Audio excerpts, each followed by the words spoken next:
کہ ہم خاتون خانہ خود اس چیز کو اپنے طور پر دیکھیں کہ ہم گھر میں کن کن چیزوں سے کفایت کر سکتے ہیں، کون سے ہمارے جو ہیڈز آف ایکسپینڈیچر ہیں وہ ایسے ہیں کہ جن کو کم کیا جا سکتا ہے۔ اور یہ میں ابھی مڈل کلاس کی بات کر رہی ہوں کہ وہ ان کو دیکھے اور پھر اس میں جو بھی کمی کر سکتے ہیں کرے۔ ایک چیز جو میں چاہتی ہوں اور میں آپ سب سے ریکویسٹ کرتی ہوں، اور میں نے کوشش بھی کی ہے کہ میں اپنے گھر میں ایک پرسکون ماحول جو ہے نا وہ شوہر کو بھی ترقی کی طرف جانے سے نہیں روکتا، وہ بھی اپنے چیزوں میں آگے بڑھتے ہیں، بچے بھی مطمئن ہوتے ہیں۔ آپ کو پتہ ہے کہ بچوں کے لیے اس قسم کے جو ٹراما ہوتا ہے اس کا بہت اثر ہوتا ہے، میں نے یہ دیکھا ہے، خود میں نے بچوں سے بات کر کے دیکھی ہے، تو ان میں ایک احساس کمتری اور ایک فکر اور ایک وہ جو ہو جاتی ہے، تو وہ اس سے ان کی پوری سسٹم پہ، ان کے پورے پرورش پہ، ان کی پوری تربیت پہ برا اثر پڑتا ہے۔ تو ہمیں بچوں کو بچانا ہے اس سے، اور ان کے سامنے کبھی ذکر نہیں کرنا کہ اب ہمارے پیسے کم ہو گئے ہیں، اب تو آپ یہ کریں، اب آپ وہاں بے شک اگر کوئی وہ فضول خرچی کی طرف جاتے ہیں تو ان کو سمجھا کے ہی بتا دیں کہ بیٹا فضول خرچی ٹھیک نہیں ہے، یا بیٹیوں کو، لیکن یہ کہ اب ان کے سامنے اگر ہم ان کو بہت زیادہ ڈرائیں گے اور کہیں گے تو وہ ظاہر ہے وہ سہم جائیں گے، اور وہ پھر یہ سوچیں گے کہ اب ہمارے پر برا وقت آ رہا ہے۔ اور یہ جیسے مجھے ایک جب میں اسکول میں پرنسپل تھی تو اس وقت ایک زمانے میں وہ فلیٹ وغیرہ آیا ہوا تھا، تو وہ بچہ کہہ رہا تھا کہ جی ہم غریب تو اور بھی غریب ہو جائیں گے، تو میں نے کہا تمہیں یہ بات کس نے کہی؟ تو پھر اس سے نا ان بچوں کے اوپر برا اثر پڑتا ہے۔ تو ایک تو گھر کا ماحول ہمارا اسی طرح پرسکون ہو، اور اس سے معاشرہ بھی پرسکون رہے گا، اور دوسرے یہ کہ ہم بچوں کو ان چیزوں سے بچا کے رکھیں، کوشش کریں کہ جو بھی ہمارے پاس رسائل ہیں اس کو ہم مزید بہتر طریقے سے کریں۔ اور میں جانتی ہوں، میں بھی ایک خاتون خانہ ہوں کہ وہ اگرچہ ناممکن نہیں ہے لیکن مشکل بھی بہت ہے، کیونکہ انسان سوچتا ہے کہ کہاں سے کمی کرے، کیا چیز کاٹے کیا نہ کاٹے۔ ضروریات زندگی تو انسان ایک حد تک کم کر سکتا ہے، تو یہ سب چیزیں ہیں، اس کے متعلق کرنا ہے۔ دوسرے یہ کہ آمدنی بڑھانے کا ذریعہ، دونوں چیزیں انسان سوچتا ہے۔ اگر کوئی پڑھی لکھی خاتون ہے تو وہ تھوڑا سا وقت نکال کے بچوں کو ٹیوشن پڑھا دے، اپنے ٹائم کو ذرا تھوڑا سا بڑا بیلنس کرنا پڑتا ہے اور بڑا اس پہ مطابق چلنا پڑتا ہے، تو اس طرح کرے۔ اور یا جیسے اب ٹیک اوے کچھ چیزیں انسان کو آتی ہیں وہ بنا کے وہ رکھ دے، اس طرح کی کوئی چیز کرے کم بڑھانے کے لیے۔ تو یہ دو چیزیں ہم کر سکتے ہیں کہ ہم ایک تو ذرا دیکھ لیں کہ جہاں سے جو بدیں ایسی ہیں جو کم کی جا سکتی ہیں وہاں کمی بھی کر لے، اور ساتھ اپنی آمدنی بڑھائے۔ شوہر کا، مرد کا یہ ہے کہ وہ بھی دیکھے کہ وہ اپنے اخراجات پر بھی نظر ڈالے۔ بعض لوگ جو ہوتے ہیں وہ سگریٹ پیتے ہیں، اور اس طرح ان کے اپنے کچھ اس طرح اخراجات بہت ہوتے ہیں، دوستوں کے ساتھ بیٹھے کھانا وانا کھایا یہ وہ، اور جبکہ بیوی کو جو پیسے دیے اس میں اس کا گزارا نہیں ہوتا، تو ان کو بھی دیکھنا چاہیے کہ ہم جو ہے ہم اپنے اخراجات میں کتنی کمی کر سکتے ہیں۔ اب اس میں دیکھنا یہ ہے کہ اس میں معاشرے کا کیا کردار ہونا چاہیے، کیونکہ گھر سے تو ایک یونٹ ہے، اس سے تو اگر بے چینی ہے گھروں میں تو ظاہر ہے معاشرے میں بھی اس کا اثر پڑتا ہے۔ تو اگر وہاں کا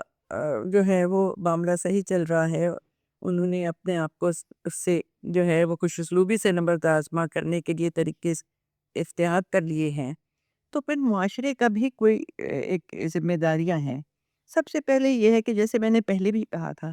کہ پرائس کنٹرول کے لیے کمیٹیاں ہونی چاہیے، اور محلہ، پہلے زمانے میں محلے کی کمیٹی ہوتی تھی، وہ قیمتوں کو دیکھتی تھی، اور ان کو یہ ہوتا تھا کہ وہ یہ اپنی سہولت نہیں دیکھتی تھی کہ ایک دکاندار سے کہہ دیا کہ ہمیں تم اچھی قیمت پہ دو اور پھر یہ نہیں، بلکہ وہ معاشرے کے لیے سوچ کر، تو ہمیں لوگوں کے لیے سوچنا چاہیے، ہمیں ان لوگوں کے لیے سوچنے کی ضرورت ہے اور قدم اٹھانے کی ضرورت ہے جو ہم سے کم درجے کے ہیں، اور پھر اپنے بچوں کو بھی یہ تربیت دینے کی ضرورت ہے کہ ہم ان کو کہیں کہ دیکھیں ہمیشہ اپنے سے کمتر لوگوں پہ نظر رکھو، اور جو آپ سے زیادہ ہیں ان کو دیکھ کر اس سے آگے بڑھنے کی ایک حد تک انسان کر سکتا ہے۔ ترقی تو ضرور کرنی چاہیے، میں یہ نہیں کہتی ہوں کہ ترقی کی طرف نہ سوچے، لیکن جائز طریقے سے۔ تو اس طرح معاشرے میں بھی جو ہے وہ پرائس کنٹرول کے لیے کچھ کام کرنا چاہیے، تاکہ دکاندار جو ہے وہ پیٹرول کی قیمت کے ساتھ ساتھ وہ اپنی قیمت جو ہے اپنے سامان کی قیمت نہ بڑھا دے، اور ایک حد تک ذکر جو کاسٹ آف ٹرانسپورٹیشن ہوتی ہے وہ ایڈ ہوتی ہے ان کی قیمتوں میں، لیکن ہوتا یہ ہے کہ ادھر سے مہنگائی کا کوئی جھونکا آیا، کوئی جھٹکا آیا، تو وہ سارا جو برڈن ہے وہ کنزیومر پہ ڈال دیتے ہیں۔ اب کنزیومر بیچارہ تو ہر طرف سے پستا ہے، تو ان کو بھی یہ سوچنا چاہیے، خود بھی دیکھیے ہم سب انسان ہیں، ہمیں دوسروں کا بھی سوچنا چاہیے۔ اللہ تعالیٰ نے ہمیں جو اس دنیا میں بھیجا ہے تو اس لیے نہیں بھیجا کہ ہم صرف اپنے بارے میں سوچیں، ہمیں اپنے ساتھیوں کے بارے میں بھی سوچنے کی یہ ہدایت فرمائی گئی ہے۔ تو اس طرح ہمیں چاہیے کہ ہم یہ دیکھیں کہ اب باقی لوگوں کو ہم اتنی مہنگائی نہ کریں ان چیزوں کی جو وہیں پہ ہوتی ہیں، جو مقامی چیزیں ہیں، اس کی کاسٹ آف ٹرانسپورٹیشن کوئی ایسی نہیں ہوتی۔ ان کے پاس اپنی چھوٹی چھوٹی گاڑیاں ہوتی ہیں، وہ لا کے وہ کھڑی کر دیتے ہیں، پھل ہوئے، سبزی ہوئے، اس قسم کی ضروریات کی زندگی جو ہے وہ، تو ان میں اس طرح اضافہ کرنا ہے وہ ناجائز اضافہ ہے۔ تو اس کے لیے خود سوچیں، اور اگر کوئی کرے تو اس کو بتائیں کہ جی آپ یہ کیوں کر رہے ہیں، آپ کو پتہ ہے۔ تو ہمیں دراصل بولنے کی بھی ضرورت ہے، لڑنے کی ضرورت نہیں ہے کہ وہ لڑائی جھگڑا کرے، لیکن ان کو سمجھانے کی ضرورت ہے کہ دیکھیں خیال کریں، ایسے لوگ ہیں جو بہت مشکل سے گزارا کر رہے ہیں، تو آپ اس طرح قیمتیں نہ بڑھائیں۔ اور پھر اگر کہیں قیمت بڑھے تو اس کو بتائیں کہ فلاں جگہ جو ہے وہ یہ اس کی یہ قیمت ہے، تو آپ کیوں اتنی بڑھا رہے ہیں؟ کیونکہ ان کا جب تک ہم ان کا سامنا نہیں کریں گے، ان کو بات کہیں گے نہیں، تو وہ اس کا اثر کم ہوتا ہے۔ کیونکہ آج کل پیسے کی جو ایک ہوس ہے وہ ہر طبقے میں بڑھتی جا رہی ہے، تو وہ ذرا دیکھنے کی ضرورت ہے۔ اور اس کے علاوہ اپنے جو گھر کے ملازمین ہیں ان کی تنخواہوں پر بھی نظر رکھیں، دیکھیں کہ وہ اگر وہ تنخواہ بڑھانے کا کہتے ہیں تو یہ سوچیں کہ جی ان کو بھی اسی مہنگائی میں رہنا ہے، تو ان کے لیے اچھی طریقے سے جو بھی آپ کر سکتے ہیں اپنے بجٹ کے اندر رہ کر وہ کریں۔ اور جو صاحب ثروت ہیں، جو پیسے والے لوگ ہیں، ان کو بھی چاہیے کہ وہ بھی ان کی مدد کریں مختلف طریقوں سے، اس طرح کہ وہ جو مہنگائی کا بوجھ ہے وہ ان پر کم سے کم پڑے۔ اور اسی طرح ہم ایک خوشحال معاشرہ جو ہے وہ ہم تخلیق دے سکتے ہیں۔ ایک یونٹ ہوتا ہے گھر، اور اگر گھر سے وہ نکلے اور پھر معاشرے میں پھیلے تو اس سے ہم جو ہے وہ ہمارے یہاں جو مزریز ہیں، جو ہیں دوا علاج کے مسئلے ہیں، اور اس طرح کے بڑے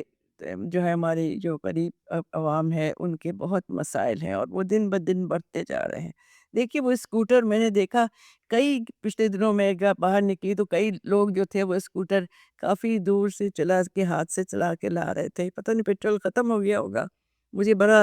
احساس ہوا اس چیز کا کہ دیکھیے اس طرح ایک بیکری میں میں نے دیکھا کہ ایک بچی کہہ رہی تھی کہ یہ مجھے ڈونٹ دلا دے، اور والد نے نہیں دلانا تھا، اور اس نے رو رو کے طوفان کھڑا کیا، لیکن انہوں نے کہا نہیں نہیں نہیں۔ میں نے بڑے ادب سے ان کے والد سے پوچھا کہ دیکھیے بچے سب کے سانجی ہوتے ہیں، میں بھی ان کی ماں اور بلکہ دادی کے برابر ہوں، تو اگر آپ اجازت دیں۔ تو وہ اتنا غیور انسان تھا، انہوں نے کہا نہیں میں بچوں کی اصلاح چاہ کر رہا ہوں۔ میں چپ ہو گئی، ظاہر ہے ان سے اجازت لیے بغیر تو ہم بچے کے ساتھ کچھ نہیں کر سکتے تھے۔ لیکن ہمیں یہ دیکھنا ہے کہ جو چیزوں کی گرانی ہے اس پر بھی نظر رکھیں، خود اپنے حیثیت سے، اپنے طور پر، کیونکہ جو معاشرہ ہے اس میں جو محرومی کا احساس ہے، اور جو غربت ہے، اور جو غربت کی تکلیفیں ہیں، وہ وہی جانتا ہے جو اس سے گزرتا ہے۔ آج آپ دیکھیں کہ آٹے کی بوری میں کہ- کسی کو دی تھی، وہ اپنے گھر سے لے گئی، وہ عورت خاتون جو تھی وہ آ، تھوڑی سی اس کی آنکھیں کمزور تھی یا نابینا تو نہیں تھی، لیکن وہ اپنے وہ جو ہے چھڑی کے ساتھ وہ اپنے وہ بوری لے کے جا رہی تھی۔ تو میں نے ڈرائیور سے کہا کہ عموماً گھر میں پہنچا دیتی ہوں، لیکن اس کو میں نے کہا کہ آپ اس کو گھر تک لے جائیں، تو اس نے وہ چھڑی بڑی زور سے اس کی کمر میں ماری، اس نے کہا کہ نہیں آٹا میرے لیے بہت ضروری ہے۔ تو اب آپ دیکھیں کہ یہ ہے ہمارے غریب عوام کا حال۔ تو اس لیے ہمیں چاہیے کہ ان کے ساتھ بڑا جو ہے نرمی کا برتاؤ کریں، اور ان کی تنخواہوں کو نظر ثانی کریں، اور اس طرح ہم معاشرے میں ایک ایک دوسرے کے دکھ سکھ کو بانٹنے کی کوشش کریں۔ اب جہاں تک حکومت کا تعلق ہے، دیکھیے حکومت کی مجھے یہ چیز اس دفعہ بہت اچھی لگی کہ میں نے سنا تھا کہ جمعے کو جو ہے وہ پیٹرول کی قیمت اور مزید بڑھنے لگی ہے، تو ظاہر ہے ہم سب پریشان تھے کہ کیا ہوگا، لیکن انہوں نے کہا کہ نہیں ہم قیمت فی الحال نہیں بڑھائیں گے۔ یہ ایک بہت اچھا قدم تھا، میں اس کی بہت تحسین کرتی ہوں کہ ایک اچھی بات ہے کہ ہمیں احساس ہوا ہمارے حکومت کے سربراہان کو کہ ابھی یہ پیٹرول جو ابھی پڑا ہے یہی بہت زیادہ ہے، تو اب اس کو ابھی دوبارہ نہ بڑھائے۔ تو اسی طرح جو چھوٹے چھوٹے ٹیکس ہیں میں دیکھتی ہوں، بجلی کے بل میں بھی کچھ ہوتے ہیں، کچھ گیس کے بل پہ بھی ہوتے ہیں، ان پر نظر ثانی کرنے کی ضرورت ہے کہ وہ جو قیمت ہے وہ ٹھیک ہے ہم دیتے ہیں جتنا بھی ہم کنزیوم کرتے ہیں سب عوام، لیکن اگر اس میں کوئی ٹیکس لگ جائے اور وہ ٹیکس ہوں، جیسے ایک زمانے میں اقرا ٹیکس لگا تھا لیکن وہ اسی اقرا کی رقم پتہ نہیں کہاں گئی، تو اس طرح وہ ٹیکس لگتے ہیں اور اس کا پتہ نہیں چلتا کہ وہ کہاں جاتی ہے۔ تو بہتر یہ ہے کہ ان ٹیکسوں پر نظر ثانی کی جائے حکومتی لیول پر، کہ وہ جو ہے وہ دیکھے کہ وہ کون سے ایسے ٹیکس ہیں جو ہم کم کریں، کیونکہ مجھے میرے جو مطلب ملازم ہیں گھریلو کبھی بتاتے ہیں کہ جی 20,000 کا بجلی کا بل آ گیا اور یہ آ گیا، تو ظاہر ہے ہم تو جو بھی ہو سکتا ہے حسب توفیق ان کی مدد بھی کرتے ہیں، لیکن یہ کہ وہ بیچارے بڑی تنگی سے وقت گزار رہے ہیں، تو یہ دیکھنے کی ضرورت ہے کہ جو بجلی کا بل یا گیس کا بل یا اس قسم کی چیزیں جو ان اوائڈیبل ہے، کیونکہ ان لوگوں کے تو کاٹ دیتے ہیں بجلی کی اگر نہیں ہو، لیکن کچھ ایسے بھی ہیں لوگ جن کی پتہ نہیں کتنا کتنا زیادہ ہوتا جاتا ہے لیکن ان کی نہیں ہوتی بجلی اسی طرح رہتی۔ تو اب یہ ہے کہ ہمیں معاشرے میں ایک پرسکون ایک ہارمونی چاہیے، ایک یہ چاہیے کہ اگر غریب ہے تو وہ اپنے لیول پہ ایک آرام دہ زندگی گزارے، کیونکہ جو کہتے ہیں نا کہ ہے تلخ بہت بندے مزدور کے اوقات، تو حقیقت یہ ہے کہ ہمیں اس پہ بہت نظر رکھنی چاہیے، اور اس مہنگائی کا یا اس پیٹرول کی قیمت وہ تو ظاہر ہے وہ جب وہاں بڑھے گی تو انٹرنیشنل مارکیٹ میں تو اس کا اثر ہر ملک میں ہوگا، لیکن اس میں بھی کافی چیزوں میں انسان دیکھ سکتا ہے، کمی کر سکتا ہے۔ تو اس طرح ہم جو مشکل حالات ہیں ان کا خوش اسلوبی سے مقابلہ اسی طرح ہو سکتا ہے کہ ہر انسان اپنی اپنی سطح پر آسانیاں پیدا کرنے کی کوشش کرے، اور قرآن میں بھی ہے کہ ہر مشکل کے بعد آسانی ہوتی ہے، تو ہم لوگوں کو بھی یہ سب ان کو تسلی دینا چاہیے کہ اب یہ حالات اگر آج ہیں تو ہمیشہ نہیں رہیں گے، اور اس طرح اللہ کرے کہ ہمارا معاشرہ ایک خوشحال معاشرہ ہو جس میں کوئی شخص جو ہے وہ اس طرح پریشانیوں کا شکار نہ ہو۔ تو میری دعا بھی یہی ہے اور میری آپ لوگوں سے گزارش بھی یہی ہے۔ بہت محبت کے ساتھ، بہت ادب کے ساتھ ایک پزینہ عالم کو اجازت دیجیے۔ السلام علیکم۔